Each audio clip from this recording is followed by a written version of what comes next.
পশ্চিমবঙ্গ সরকারের যে অ্যাটাচ হোস্টেলে যারা রাঁধুনি, হেল্পার, কুক, সুপার পদে কাজ করছেন তারা সরকার থেকে কোনো কিছুই পান না। তো নামমাত্র বেতনে বা ভাতায় কাজ করেন।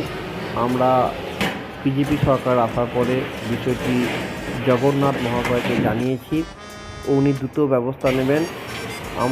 আপনারা পশ্চিমবাংলার যে যেখানে থাকেন এই নম্বরে যোগাযোগ করুন। আর আমরা খুব তাড়াতাড়ি মুখ্যমন্ত্রীর কাছে, শুভেন্দু অধিকারীর কাছে আমরা এই আমাদের ব্যাপারটা তুলে ধরবো, ডেপুটেশন দেব।